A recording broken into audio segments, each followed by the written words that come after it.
Okay, so this is how we can make our fingerless gloves to go with that beautiful fur cap that we made with the beautiful uh, fur edging around our cheeks and face. So this is done on the 46 pin.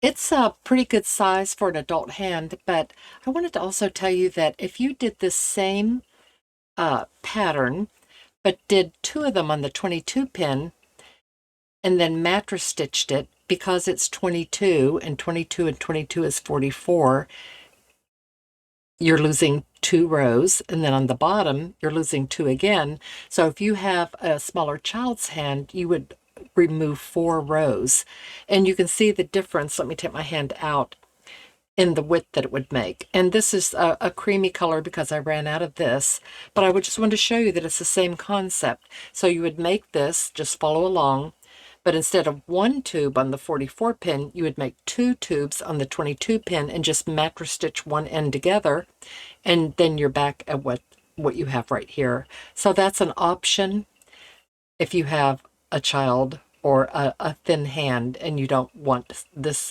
wide of a fingerless mitt. So I just wanted to point that out. Okay, so how are we going to do our fingerless tube? It's going to be just like we did this as far as casting on, casting off, tying our fur on. So we're going to cast on with 4-ply and then crank out 1 row. We're going to tie the fur on, and then we're going to crank out until we have completed our 10th row, tie on our 4-ply, crank until we have 43 rows total, tie on the fur yarn, and crank to 46 rows total, tie on the 4-ply, go around 1 row, and then we can cast off.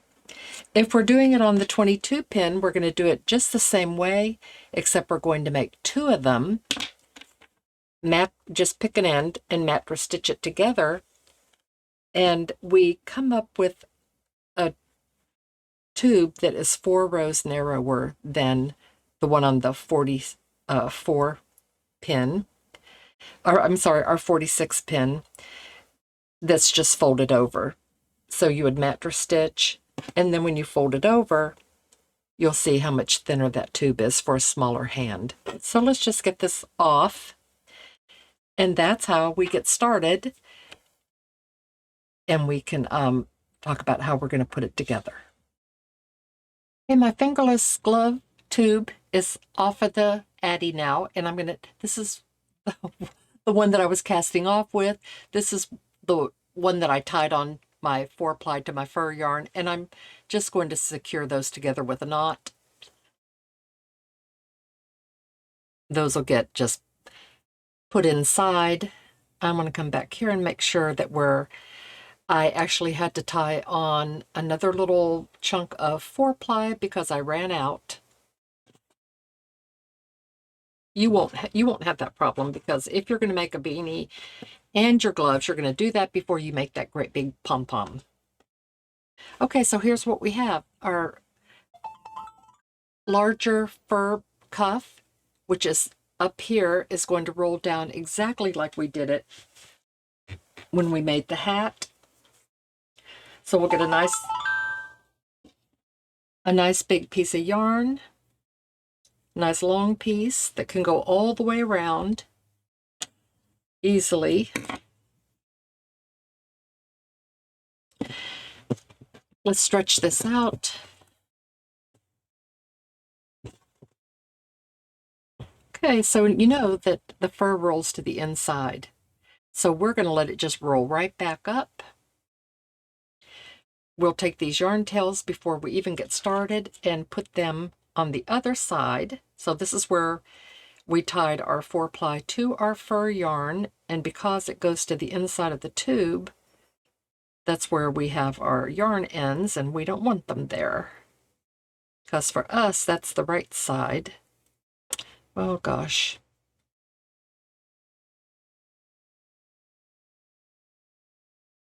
Oh. I should have put my reading glasses on. I'm going to try it one more time. I think I got it. Okay, there we go. I just want to take it to the inside so we can bury it inside the tube here. And now this can just go like this while we're sewing. And we have one right here where we finished off with the one round of 4-ply. So it's right on the edge. Let's just let that stay right on the edge. Go back here to our yarn. And because it's fur, and we're not going to be able to see where our tube started, we just know that this is where we tied together. And we have our yarn tail right here. That's our cast off. If you want to right now, tie it to your little 4-ply yarn end, just to make sure that it's going to be secured at the end. Okay, now wherever you want to get started, I like to start right in front of any yarn tails I have so I can use them to tie off to when I get all the way around. And this time it's a little different than the hat. Come up from underneath, because that's where we want our yarn end to be when we're tying everything off. Leave yourself a nice size yarn tail down there. Fold it up right on the change between the 4-ply and your fur. And now we're just going to roll it up here so that it's not rolled under. We're right on the edge, and because it's fur, we can do this. And only because it's the fur. So we're just going to do running stitches. Don't make them too big. I made it all the way around to where I started. I have a yarn tail right here. I tucked the other ones in, and I just want to tie off to that yarn tail.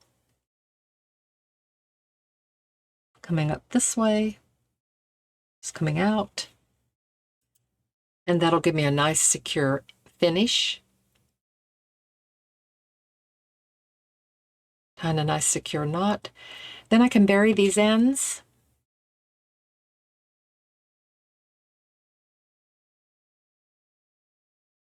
Have one more to bury.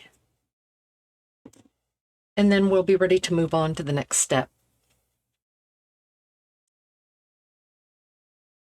Okay, we have our top cuff folded over, and now we need to secure the ends together. It's going to be so easy.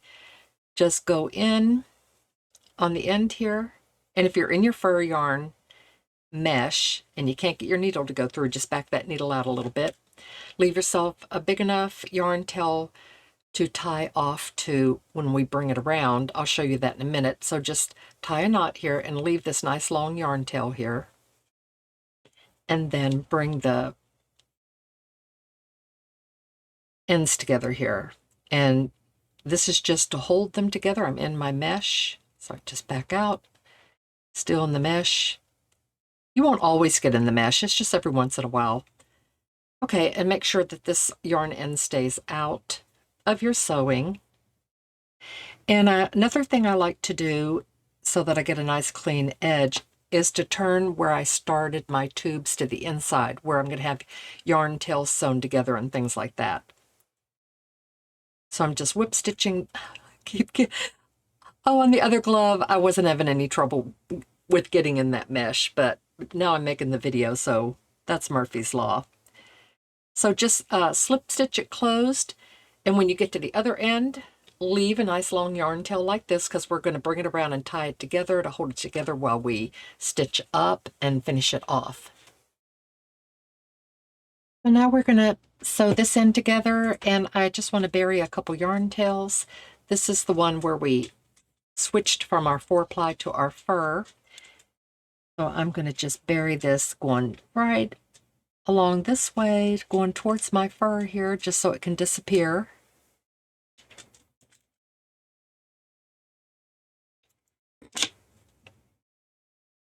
Want to keep this row coming up here straight, this one coming up this way straight, and all we're going to do is roll our fur up, take our new piece of yarn, and also leave an end like this. We're going to just let this kind of roll back and become this little ruff right here. So let's come right up underneath it and tie a knot and leave a yarn tail on it.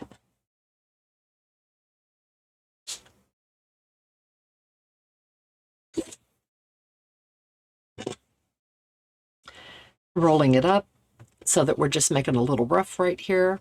And we're going to just go in and out, and be mindful that you're up right underneath the fur right up there, that you're not getting off track. Leave your yarn tail hanging out because we're going to do something with it.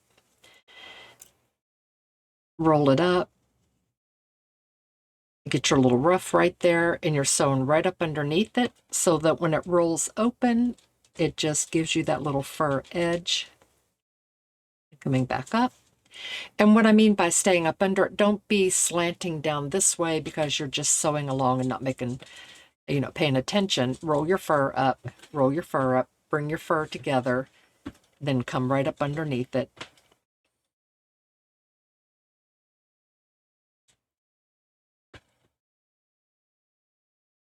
Keep your yarn tail out, and you'll see how it's just making this really cute little ruff. That's how we're getting away from the need for waste yarn and the fear of dropping a stitch. Okay, so I'm going to go all the way across, tie it off, and make sure that I have a yarn tail like this. And we will bury these yarn ends. Make sure everything is tied, so nothing's coming undone. So just when I get over there, I'll just look at it and make sure that I remembered to put all my knots in, so nothing comes loose and surprises us when we're starting to drop stitches. Okay, when I get to the end, I'll tie off, get my yarn tail, and join you back. We are on the home stretch. So each of these yarn tails has to have a knot in it. So when I got to the end, well, I was actually flipped around, I made sure I have a knot, so each of these have a knot. As I came up to the center where I had yarn tails, I just threaded my needle and sent them down inside the tube.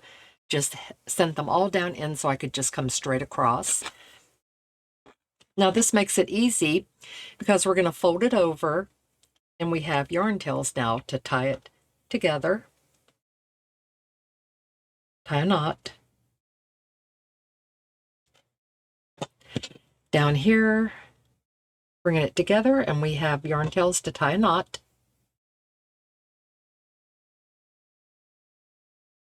That's going to make it nice and secure so it won't come undone. Okay, now I have a couple of long yarn tails here that I can actually sew with. So here it is. You could see that if I were to put it on right now, we need to sew just in between where our thumb is, this little area right here. I want to not leave it just tied right here. I want to put a couple stitches. So let's thread up our longest yarn tail. Okay, now that we tied our two yarn tails together, we're going to come where our fur yarn starts and sew 3 stitches. And I went in with my thread, had a yarn tail, sewed 3 stitches down, came back 3 stitches, and then I could tie the yarn tails together and bury them. For my thumb, you can put your hand in and measure it out according to the size of your hand.